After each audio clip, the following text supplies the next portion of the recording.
One question with regards to the Quad ministerial meeting. We were expecting that it would be held right after the G20 foreign ministers meeting, although no formal announcement has been made. But is Quad still relevant, or is AUKUS now overshadowing Quad, because that's a security alliance? They're complementary but very different, and I would say the Quad is deeply relevant. The Quad matters a great deal to Australia and to other Quad partners, including India, I'm sure.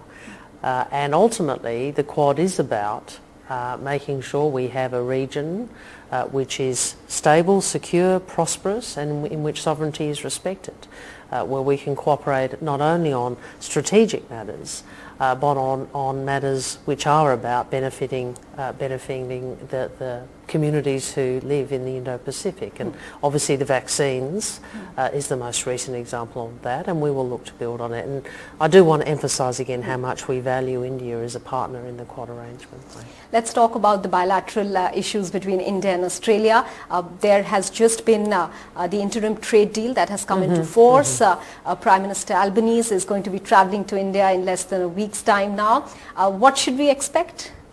Well, our friendship, our desire to grow the relationship, our very clear understanding about the shared purpose, our alignment around strategic issues, and our recognition of the importance of our economic and trade relationships. So the Prime Minister will be accompanied by other economic ministers and CEOs because we understand the importance of growing the economic relationship as well as our deep strategic cooperation, which will continue.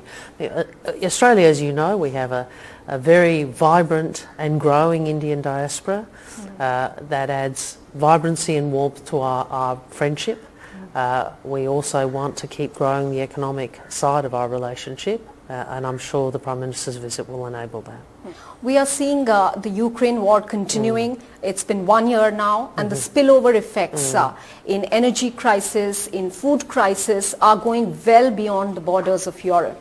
Under these circumstances, why are the leaders of the largest economies, the most powerful leaders of the world, failing in finding and pushing for a resolution and ending the war?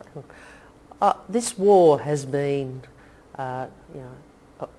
horrific for the Ukrainian people, but it has also been disastrous for Mr. Putin and for Russia. What it has shown the world, what we have seen is the world united against Russia's aggression. What we have seen is countries standing steadfast with Ukraine, and we will continue to do that because Russia's illegal and immoral invasion abrogates the UN Charter, which protects us all. But you ask a very relevant question. It is true that the war in Ukraine is disrupting global energy markets, it is disrupting global food supply at a time where we already have a lot of challenges in the global economy. Our view is we remain steadfast in support of Ukraine until Mr. Putin realises it is actually in his and Russia's interests to resolve this peacefully.